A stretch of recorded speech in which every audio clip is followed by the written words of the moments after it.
Good day everyone, I'm Catherine Gianna Garcia Sapang from GSE 3A and I am the hustler of the group E-Industry. So for today, we are going to talk about Pareto'S Principle. So I have here a quote so we can start our discussion with risk comes from not knowing what you're doing. So this is from Warren Buffett and it inspired me a lot. And then we can realize, or as days go by, years go by, we realize that time is one of the precious thing in the world. One of the most precious thing in the world. So, I have here a question, which is, have you ever been into a situation where so much time are being wasted with unnecessary activities? Or on the times that your mind is so jumped up, you do not know which one to do first. If that's a yes, then Pareto's Principle is for you. So we are going to go with the topic. So Pareto's Principle. So I have here on the left side, I have here the figure of Pareto's Principle, or the example, or how can we realize that this is the Pareto's Principle. So I have here the 80-20 rule. We also call the Pareto's Principle as a 80-20 rule. And at the right side of the PPT or the PowerPoint, we can see that this is the Pareto's chart. So this is the example of the Pareto chart. The Pareto's Principle history. So the Pareto Principle is named after Italian economist Wilfredo Pareto, who in 1906 observed his country, Italy, and found that 80% of its land has owned by 20% of its people or of the people. So the study extended and found out that 80-20 thing also transpired in other countries. So furthermore, the Pareto Principle, now mostly called as the 80-20 rule, does not imply on land ownership only. It can actually be seen in any aspect of society, business, and life in general. So we can tell that 80-20 rule is everywhere since we use it in our society, business, and life in general. So for further explanation, we are going to go with the second reporter. So thank you for watching and thank you for listening. So I am the next reporter. I am Sofia K. S. Jimenez, the hustler of the group. And now I will gonna tackle about the 80-20 rules. So 80-20 rule, yung goal nito is to identify input that are potentially the most productive and make them the priority. So sa madaling salita, dito yung 80-20 rule kailangan is mas piliin mo yung mas kailangan unahin or gawin para mas maging maisaayos or mas mapagaan yung pagdaloy ng business mo. So, the 80-20 rules is everywhere. So, sa business, ano nga ba yung 80-20 rule? 20% of the worker produce 80% of the results. 20% of the customer creates 80% of the revenue. 20% of the product counts for 80% of the sales. And then, within the society naman, ito yung mga different examples. 20% of criminal commits 80% of crimes. 20% of beer drinkers drink 80% of beer in the world. 80% of factories pollution originates from 20% of all factories. 20% of students have grade 80% higher. In general life naman, 20% of an average person activity is the reason of 80% of his progress. 80% of happiness brought about by friendship actually from 20% of your friends only.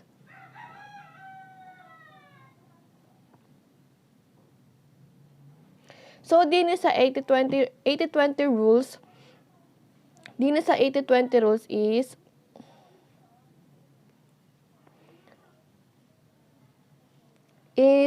dyan yung yung efforts and result. So, sa input, kung magbibigay ka ng 20% na effort na yung gagawin mo lang is yung pinaka-priority, meron kang 80% na magiging result. And then, din naman sa kabila, pag yung 80% is ginugol mo sa paggawa o pinagsabay-sabay mo yung mga lahat, like 20% lang ng result yung magagawa mo. So, Pareto's Principle, what does it indicate? It simply indicates that the most things in life are not equally distributed, leading to the fact that the 80-20 rules implies that in any given situation, 80% of the effect is produced by 20% of the causes. So, sinasabi lang din na like sa buhay and then sa business, hindi kaya na pagsabay-sabayin lahat. Like, lahat ng mga problema is gagawin mo sa iisang paraan lang, ganon, is hindi mo magagawa ng mas maayos. So, dito nga sa Pareto's rule is, parang, ini-equal distribute niya. Kasi, kung ano nga yung mas priority, yun yung dapat na mas unahin. So, sabi dito, is it always 80-20?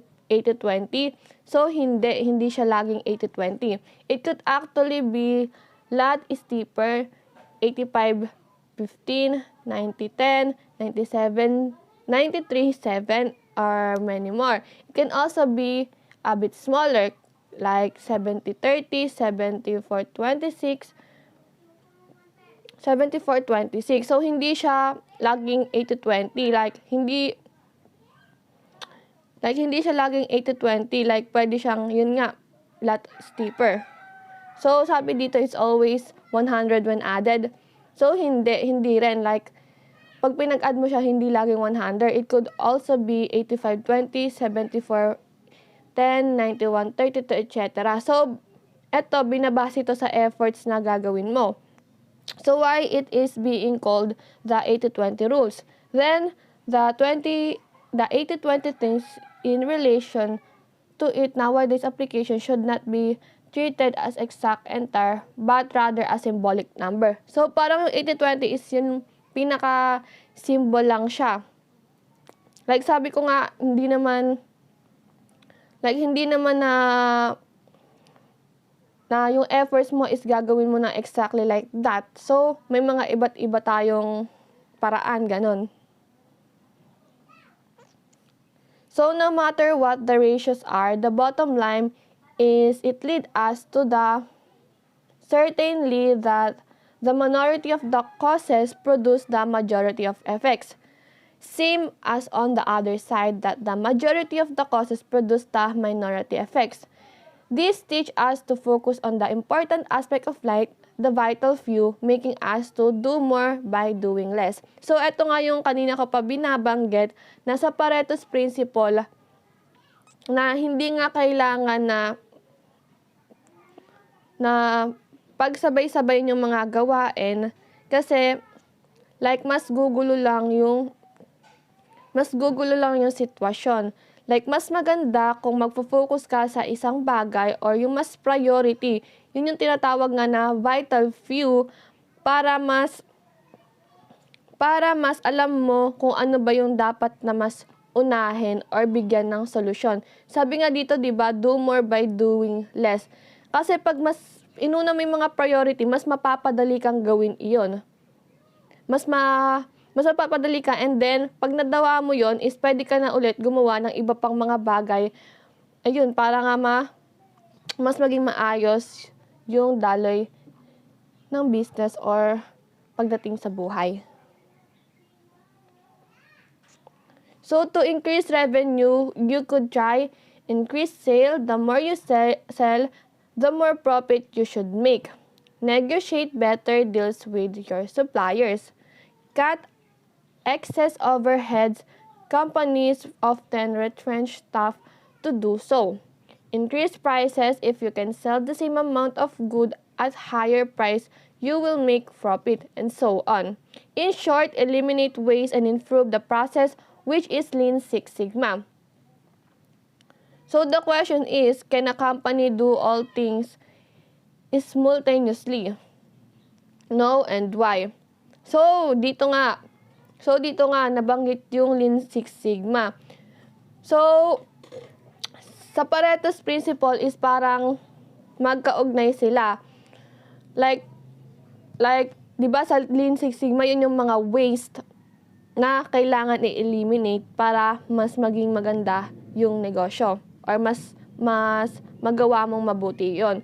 So sa Pareto's Principle, kailangan ma-eliminate mo yung mga waste nga na yon para mas mabigyang tuon mo yung mga priorities na dapat gawin. So, yung question nga na, can a company do all these things simultaneously? So, hindi. Hindi naman kaya ng isang kumpanya na pagsabay-sabayin nga yung mga different problems. Like, sa isang araw, ganon.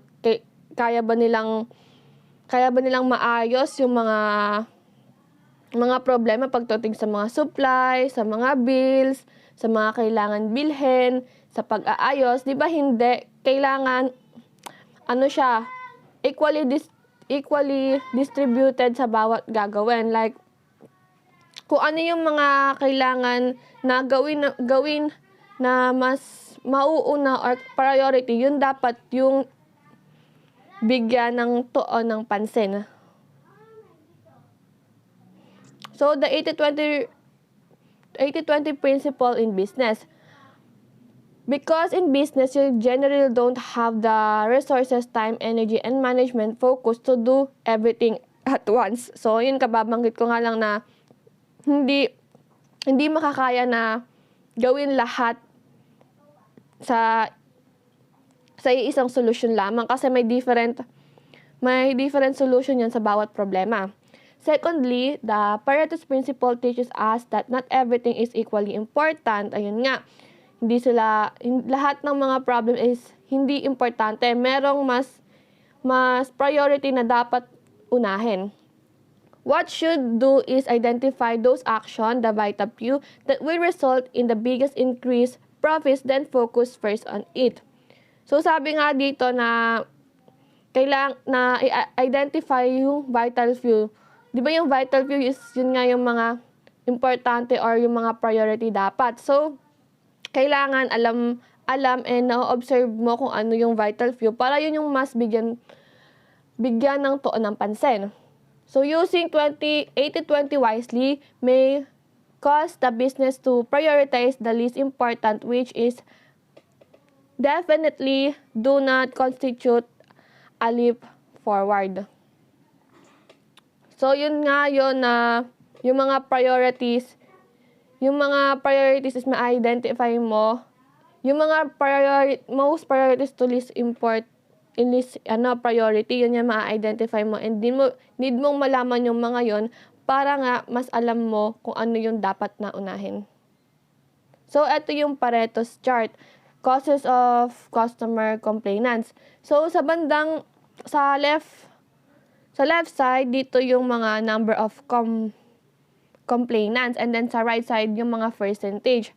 So, dyan lang mini-measure yung mga like missing parts, wrong color, does not work, all others. So, example lang yan. So, mas malilinawan pa tayo kung ilalagay natin siya sa Excel. So, yung next reporter, siya na yung magpapaliwanag kung paano gumawa ng Pareto's chart. So, yun lamang po yung akin report. Thank you for listening. Good day everyone, I am Angela Diamansek and I will continue our report. Now we will discuss about Pareto's Principle chart or Pareto chart. So, this involves using Excel or Microsoft Excel. So, first, isi-set up natin yung mga items na binibenta sa isang market. At ganun din yung number of sales. So, ang ginawa kong example dito ay mga computer products. Meron tayong monitor, motherboard, graphics card, RAM, keyboards, mouse, solid-state drive or SSD, and hard disk drive or HDD, power supply, and others. So, nakalagay din dito yung number of sales per item. Next natin, uh, i-order natin siya from highest sale to lowest sale. And next ay ito-total natin yung number of sales per item, which is a total of 779,419. So next is getting the cumulative frequency. So ang ginagawa lang dito ay ina-add yung succeeding elements or items sa Excel. Kagaya dito, pinag-add yung sa mouse at sa key. Yung una sa mouse, nilagay lang yung value, and yung value ng sa mouse ay inad sa value ng keyboard. Kaya nagkaroon ng 619,010 at yung 619,010 ay inad naman sa value ng graphics card. At ganoon din sa mga susunod na items or elements. Next natin, kukuhanin natin yung percent. So, ang pagkuha lang naman ng percent ay i-divide yung number of sales sa total number of sales. So, magkakaroon tayo dyan ng 543,254 all over 779,419, which is a total of 69.70%. So, ganun din yung gagawin sa mga susunod na elements. Next natin, cumulative percent. So, kagaya kanina, pinag-add lang yung succeeding cumulative frequency. Ngayon naman, i-add lang natin yung succeeding percents. So, kagaya dito, 69.70 plus 9.72, nakuha yung 79.42. Tapos ito naman, i-add natin sa 8.24, kaya nakuha yung 87.66. At ganoon na rin sa mga ang gagawin sa mga susunod na sa succeeding elements. So, pag ginawa natin ng chart yan sa Microsoft Excel, ito yung kakalabasan. Ipili lang natin yung ganitong mode or design ng chart. So, meron tayo ditong mouse na around 500,000 plus ang sales at ang cumulative percent is around 60 or 70%, 60 to 70%. So, gaya ng sinabi sa concept ng Pareto's or Pareto's Principle na 80/20. So, ang sinasabi dito kung saan magkakross yung 80% at yung cumulative percent, doon na tayo uh, doon na yung tinatawag na vital few or kung saan mataas yung sales ng isang market. So, magkaka-idea tayo kung saan tayo dapat mag-focus sa mga items na ibibenta natin or pagtutuunan natin ng pansin para sa mga stocks. Ito, mas makikita natin yung percentage na sina-add sa chart. So, yun nga, yung liwanag doon na yung concept ng 80/20 or 80/20. Ito yung summary ng chart. So, how can Pareto's principle be applied in our daily life or daily life? So, simple lang yan. I-relate natin sa mga sarili natin. Kagaya na lang sa ating social interactions. Meron tayong mga kaibigan na mas magiging valuable pagtuunan ng panahon. Kagaya na lang yung mga tumutulong sa atin sa iba't ibang mga bagay, na sumasama sa atin, makikirami sa atin sa mga sitwasyon na kailangan natin sila. Mayroon din namang mga kaibigan or mga kasama natin sa grupo na hindi dapat natin mas pagtuunan ng pansin, unlike dun sa mga taong nakakapagpa-benefit talaga sa atin. So, yun lang yung sinasabi sa social interaction. Ito naman sa relationship, gaya sa ating mga ah, parents or sa ating family, kailangan nating pagtuunan sila ng pansin, kagaya na lang ng pagsama sa kanila sa pagkainan or paglalaan ng oras para sa mga banding na dapat mas nagiging valuable yung kahit konting oras lang na inilalaan natin sa kanila.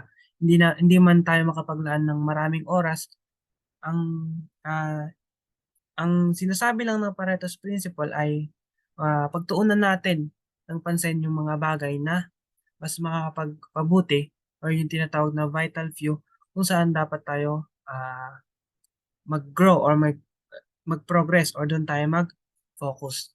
Ito naman sa day-to-day usual activity, kaya na lang ng pag-cellphone or laptop, mga paglalaro ng online games, panonood ng videos or sa mga social media. So, dapat nating pagtuunan ng pansin yung mga bagay na magbe-benefit tayo. Kagaya na lang ng paggamit natin ng mga laptop or cellphones para sa pag-aaral o kaya naman sa pagre-relax or sa leisure time.